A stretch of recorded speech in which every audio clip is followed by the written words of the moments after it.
So I made a video before, but I didn't agree with it. I didn't vibe with it. And so I'm making this now. Yeah, sometimes like I've been struggling so hard with denial and deception of my own self and what I believe, because I have been introduced to so many things and I've been learning so many things that I sometimes feel like I'm gonna internally combust with information and not knowing exactly who I am. I think I do, and I think I do know who I am, and that's what scares me, is that I know exactly what I have to do. And doing these videos, it really terrifies me. But I know that I need to try to do them more. So I just had one thing to say. And that thing is the mirror aspect of life. Looking into the mirror. The other person, the other you, because we're all one. We're all the same, but different with our individuality, and especially in this lifetime, right?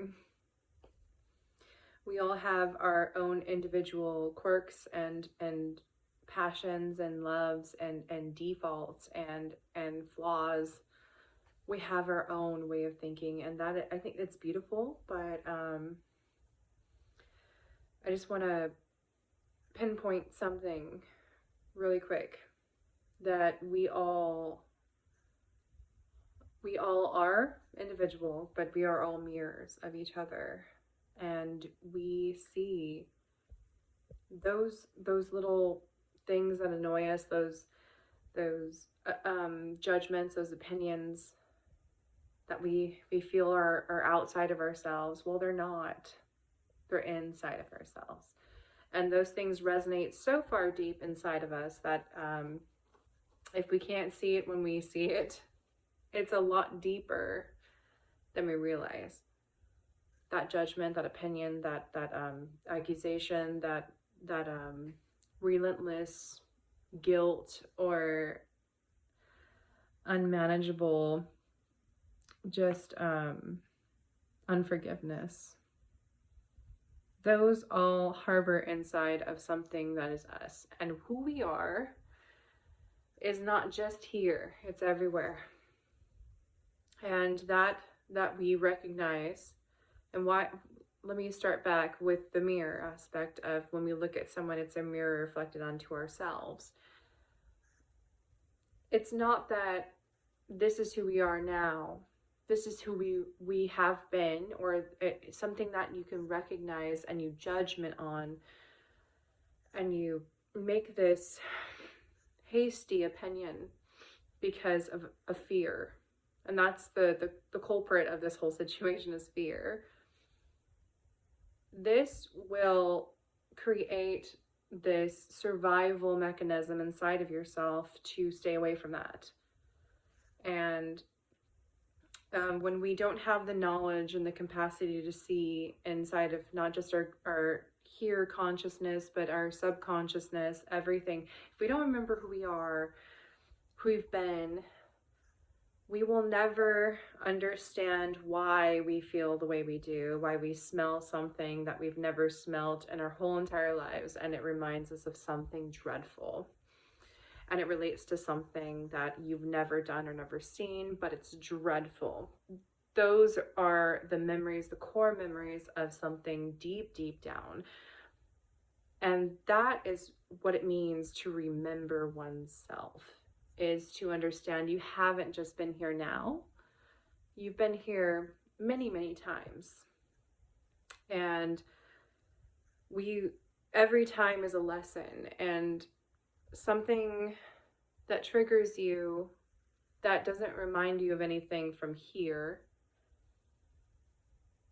ask it why does this trigger me? And then you look up something, you know, you have your phone and your laptop and your computer there. I know that we have this at the ready for the most of us. We all do. So just Google answers, Google reasons why, Google, and then start to remember, start to try to remember. And if you can't, that's okay. What feels right to you? And I sit here to go back a little bit from what I said then. I sit here thinking, God, this just irks me. This time, this what I'm going through. My car is broken down. I have to work. I have kids. It's week on, week off, but when I have them, it's hard because I want to be home. I want to be here with them, but I know that I have to bring in the bread. I have to bring in that money. But the thing is you know, it takes a village to raise a fucking family. It does. It really does. And thank you to my family who helped so much to me. The thing is that I have some insights on why certain things trigger you, like me right now, where I feel like I'm swimming in this huge deep sea where I know where the bottom is, but I can't see it. I don't want to reach the bottom, but I want to go rise to the top. I want to find land. And I know where that just explains to me, I know where I've been at the bottom, and I want to reach the top. And I want to find that firm ground. And it's not very much physical necessarily. It's very mental and very spiritual. A spiritual meaning I want to find that firm ground inside myself, where I trust myself, where I know myself, where I can find that and tackle it because I know. And I can't do that without realizing that when I look at other people and I look at my situations, I know that those are reflections thrown back onto me. And those reflections that I judge and then I am temperamental with and get angry, those things are my teachers. And that is exactly why I came here, is because I wanted to be taught this certain lesson that I'm in right now. This lesson for myself. And it could be so diverse for everyone, but just think about why you're here. Think about what are you doing and what do you want? What do you desire? What is your dream? What do you feel you want to do? From the moment you were born, as far back as you can remember, what did you want to do? And what do you still feel inside that fire kindling inside of yourself? What do you feel? And why? Ask why. Why? Because that will give you the answer to many different avenues that you can open up to find out and discover who you are. Researching, looking things up, random things that remind you of certain aspects of yourself. And we have so much access to it now, more so than before. And that, I think, is such a huge blessing that we get that. And, well, I'm a very passionate person when it comes to this stuff.